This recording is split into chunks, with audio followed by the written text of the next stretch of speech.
घमंडी इंग्लैंड को इन 3 बब्बर शेरों ने ओवल टेस्ट में दूसरे दिन धूल चटाया।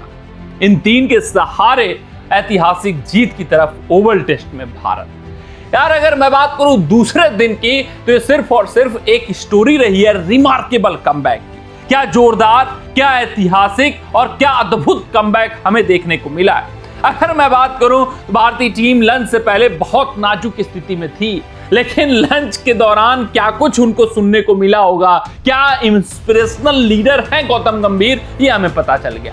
क्योंकि लंच के बाद जब भारतीय लड़ाके वापसी करते हुए दिखते हैं, जब भारतीय गेंदबाज वापसी करते हुए दिखते हैं, तो मैच का हालात, जज्बात, तकदीर, तस्वीर और सूरत बदल कर रख देते हैं। हाँ, सूरत बदल जाती है। ऐसा प्रतीत हो रहा था, ऐसा महसूस हो रहा था जब डकेट और क्राली बल्लेबाजी करते हुए दिख रहे थे कि भाई पिच में कुछ नहीं है, आसानी से चौके छक्के लग रहे थे, batch ball at its best था और भारतीय टीम लग रही थी बैकफुट पर नजर आ रही थी, प्रेशर महसूस कर रहे थे, हीट महसूस कर रहे थे वो बैच बॉल का।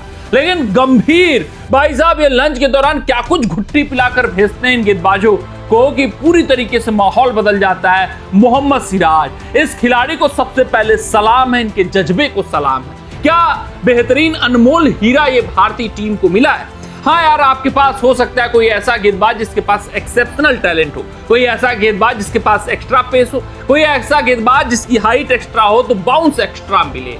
लेकिन अगर आपके पास एक जिगरा वाला गेंदबाज आ जाए, जज्बे वाला गेंदबाज आ जाए, एक ऐसा गेंदबाज जो हर एक गेंद में अपनी एनर्जी झोंक दे, ऊर्जा झोंक दे, और भाई साहब दिलदार गेंदबाज आ जाए जो हर वक्त आपकी टीम मुसीबत में हो तो हाथ खड़ा करे कि नहीं मैं हूं, मुझे नहीं आराम की जरूरत है, मुझे नहीं वर्कलोड मैनेजमेंट की जरूरत है, मैं टीम के लिए खड़ा रहूंगा, मैं एफर्ट लगाऊंगा, मैं 100% दूंगा, 100 नहीं 150% दूंगा, 150 नहीं, जिस दिन 200% की दरकार होगी 200% देकर दिखाऊंगा।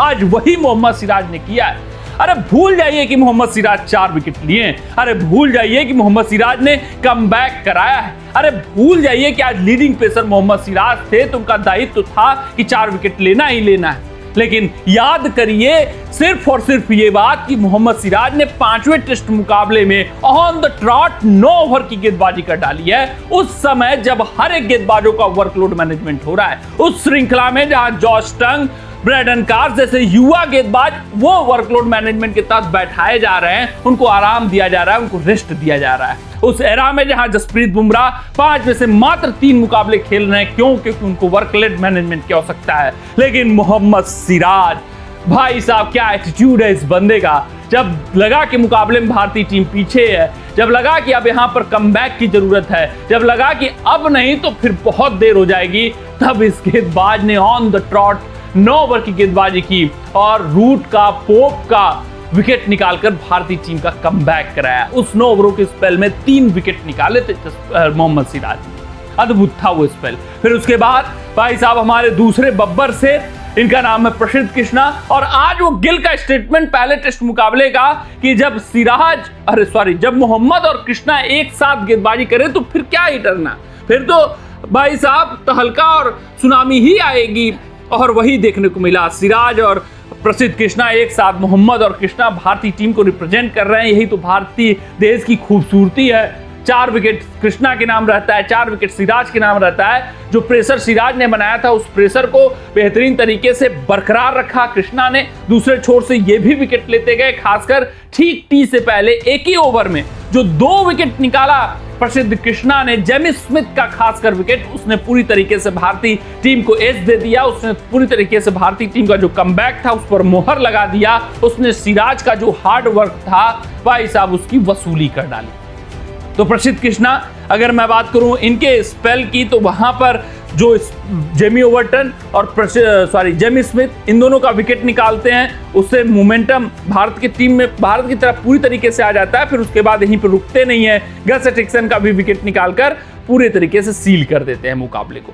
आखिरी विकेट हैरी ब्रूक का लेकर मोहम्मद सिराज 4 विकेट लेते हैं, कृष्णा 4 विकेट लेते हैं। वहीं तीसरे हमारे जो बब्बर शेर रहे वो बल्लेबाजी विभाग में यशस्वी जायसवाल रहे, जिन्होंने अर्धशतक ठोका। हाँ जरूर इस पिच पर वो 2 जीवनदान पाए, उसकी वजह से अर्धशतक आया। 49 गेंदों पर जैस बॉल की तरह खेलते हुए दिखाई दी। वो शायद वो लाइसेंस मिला था इनको गंभीर की तरफ से, कि आप फ्री फ्लोइंग शॉट खेलिए, आप अपने अंदाज में खेलिए, क्योंकि ये पिच ऐसी है कि जितना तेज गति से आप रन अर्जित कर लें वो आपकी टीम के लिए फायदेमंद है।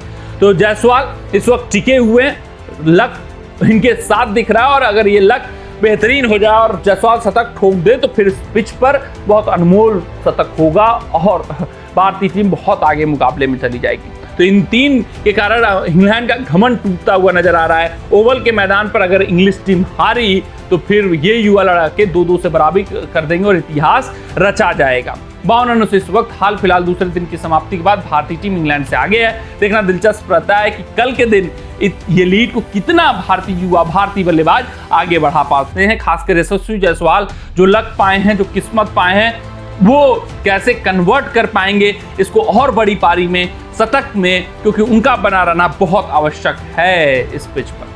कमेंट सेक्शन में कमेंट करके बताइएगा कि भारतीय टीम ऐतिहासिक जीत की तरफ बढ़ रही है, नहीं बढ़ रही है, कहां है मुकाबला। मिलते हैं आपसे अगले रिपोर्ट में, तब तक अपना ध्यान दें, सुरक्षित रहें, स्वस्थ रहें, मस्त रहें। जय हिंद, जय भारत।